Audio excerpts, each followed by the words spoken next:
We're continuing our journey back 50 years to look at the last voyage of the Edmund Fitzgerald. Yesterday, we told you about the fateful final hours of the ship and her crew. Today, TV6's Dan Greneveld returns to unpack theories as the potential cause of the wreck. Dan? Thank you, Brady. 50 years later, the exact cause of the sinking of the Edmund Fitzgerald is still unknown. In part 4 of this 5-part series, I speak with maritime experts to understand some of the leading theories and why the wreck remains a mystery to this day. To understand what sunk the Edmund Fitzgerald, it's important to break the sinking down into its components. The slow loss of buoyancy the Fitzgerald suffered as it took on water, the ship developing a list as a result, and the crew's efforts then to begin pumping. She had 6 different pumps on board. 2 of them were activated to try and pump her out, but she was never gaining on the water. So whatever was happening, there was more coming in than they were able to put out. This, all leading to the sudden and catastrophic sinking. What caused these key components leading up to the loss are not well understood. Maritime historian Frederick Stonehouse says there are a few leading theories. The first one, Stonehouse says, is shoaling, hitting the bottom off Caribou and then breaking up after that. The Coast Guard evaluated Caribou Shoal to test this theory. So the way the Coast Guard chose to evaluate that was to have a salvage operator go up to the shoal, put divers in the water, and see if he could find any paint scrapes, paint marks, anything to indicate that the shoal had hit steel. And he came back and said, no, nothing there. Could he have missed it? Sure. Is it a reasonable expectation to look? Yes. Alternatively, Stonehouse says some believe the heavy seas could have caused something on deck to come loose, creating a breach in the Fitzgerald's hull. Or the potential of having a heavy object on the deck, perhaps again a 7,000-pound hatch cover could do it, to damage the ballast tank caps and then allow that as an entree of water.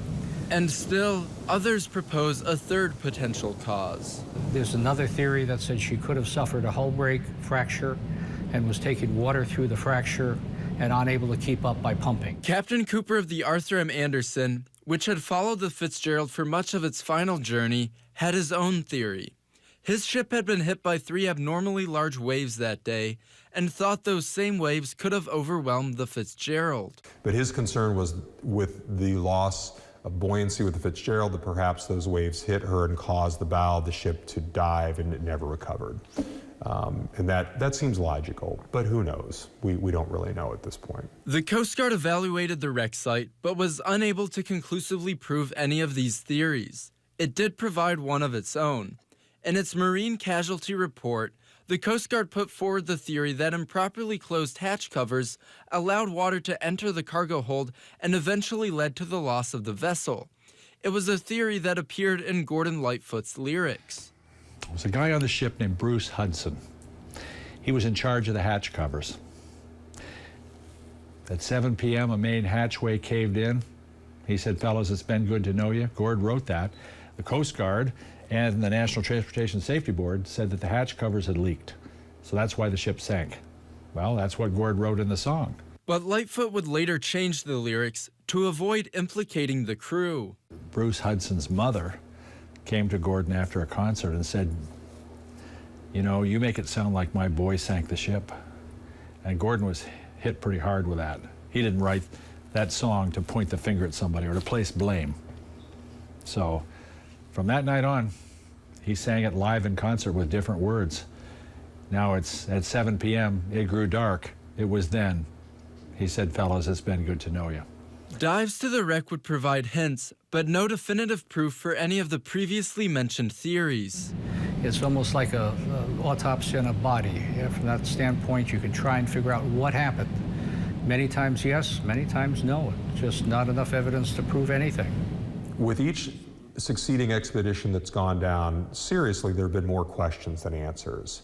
Stonehouse says that, for all his research on the Edmund Fitzgerald, he still has no conclusions. I have no favorite theory. I don't have the evidence to really support any of them beyond the discussion point we just had. Are any of them likely? Are any of them possible? Yes, they all are. Has anybody been able to prove one over the other? Not to my belief, no.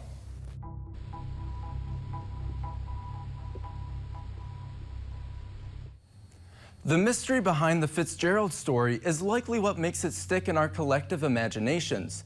And still, that mystery continues to inspire. Tomorrow, I'll return for a final time to explore how the Edmund Fitzgerald continues to shape culture in the Great Lakes and beyond today.